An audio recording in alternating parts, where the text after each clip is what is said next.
High বন্ধুরা, আজ আমি তোমাদের কাছে নিয়ে এসেছি একটা সুন্দর ও সুস্বাদু রেসিপি। আর সেটি হলো বিফ ও আলুর মাখা মাখা ঝোল। চলো শুরু করা যাক।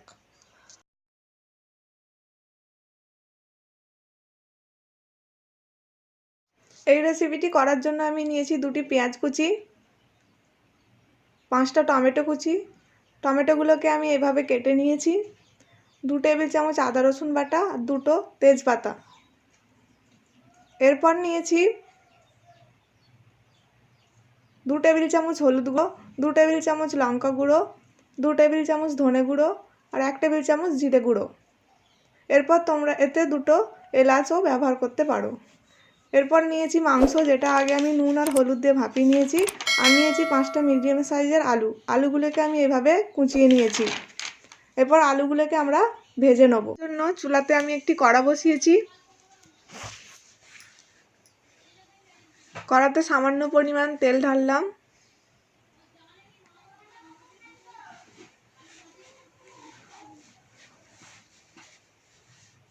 তেলটা ভালো করে গরম করে নিতে হবে।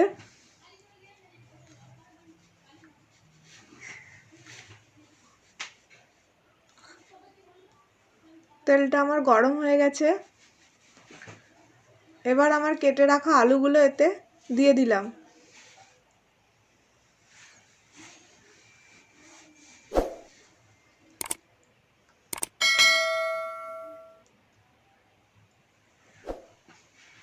এরপর এটাকে একটু নেড়ে নিতে হবে, যাতে আলুগুলোর সঙ্গে তেলটা ভালো করে মিশে যায়।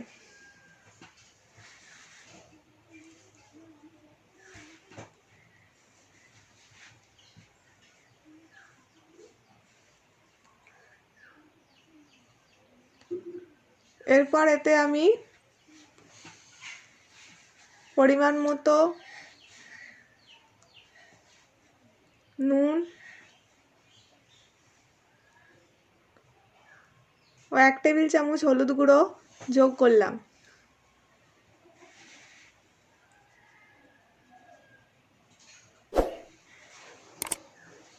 এরপর এটা আমি 10 মিনিট ধরে ভাজবো।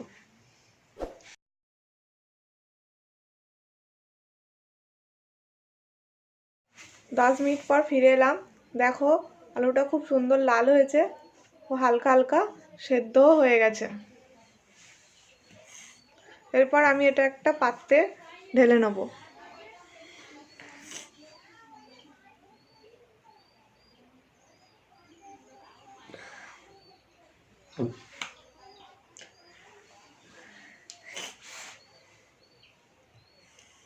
এই তেলটি আমি পরে রান্নার কাজে ব্যবহার করে নেব। রান্নাটি করার জন্য আমি চুলোতে একটি হাঁড়ি বসিয়েছি। হাঁড়িতে সামান্য পরিমাণ তেল নিয়েছি।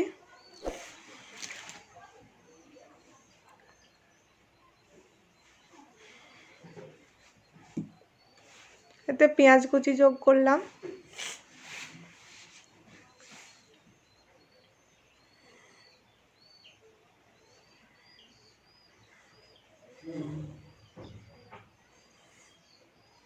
পেঁয়াজটা যাতে জ্বলে না যায় সেই দিকে একটু লক্ষ্য রাখতে হবে।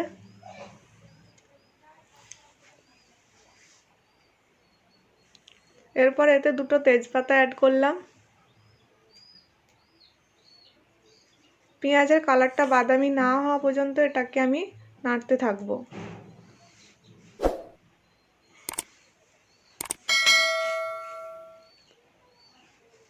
আদা রসুন বাটা যোগ করলাম।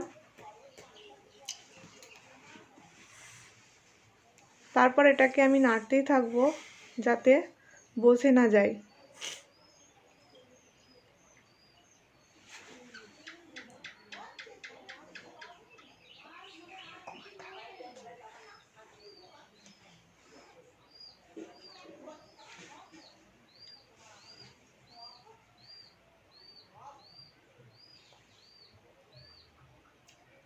দেখো, কালারটা হালকা বাদামি হয়েছে।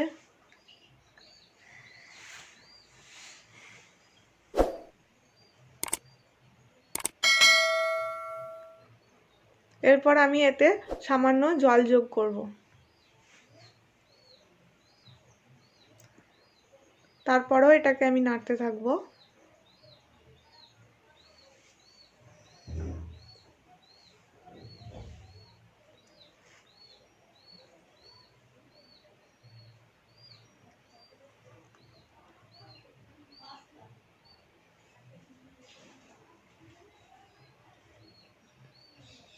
এরপর এতে আমি টমেটো কুচি অ্যাড করলাম।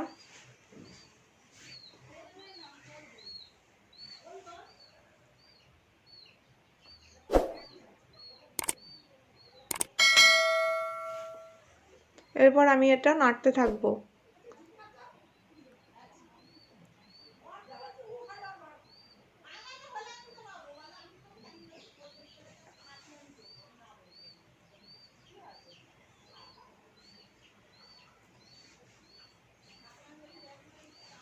টমেটোগুলো এরপর আমি এতে মশলা যোগ করলাম।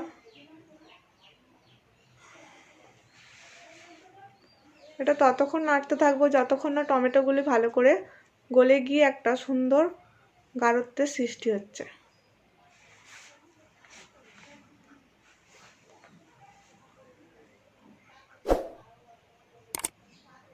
দেখো একটা সুন্দর গাঢ়ত্বের সৃষ্টি হয়েছে।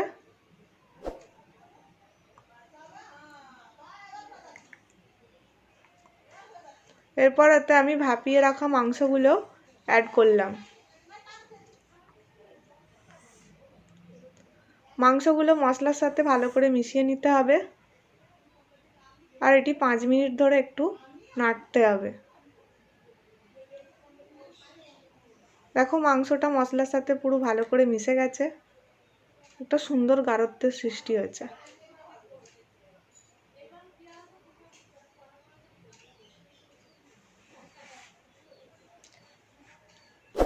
এরপর এতে আমার ভেজে রাখা আলুগুলো যোগ করলাম। আলুগুলো দিয়ে এটা আমি বেশি নাড়াচাড়া করব না, তাতে আলুগুলো ভেঙে যেতে পারে।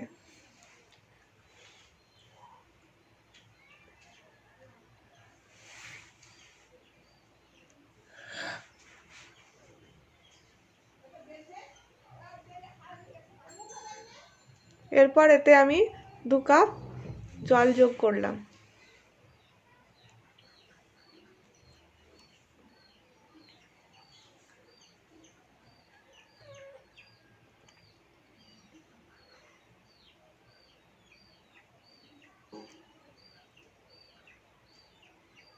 এটাকে 10 মিনিট আমি ভালো আগুনে ফুটিয়ে নেব। তার আগে আমি এতে স্বাদ মতো লবণ যোগ করব। বেশি লবণ দেবো না, কারণ আগেই আলু ভাজার সময় আর মাংস ভাপিয়ে নেবার সময় আমার লবণ দেয়া আছে, সেই জন্য স্বাদ মতো লবণ দিতে হবে। দেখো মাংসটা এবার হয়ে গেছে, খুব সুন্দর একটা গাঢ়ত্বের সৃষ্টি হয়েছে। এরপর এটাকে আমি নামিয়ে নেব। দেখো এটা পরিবেশন করার জন্য একদম রেডি। এটাকে তোমরা গরম পরোটা ও ভাতের সঙ্গে পরিবেশন করতে পারো। ভিডিওটা ভালো লাগলে তোমরা অবশ্যই লাইক, শেয়ার অ্যান্ড সাবস্ক্রাইব করবে।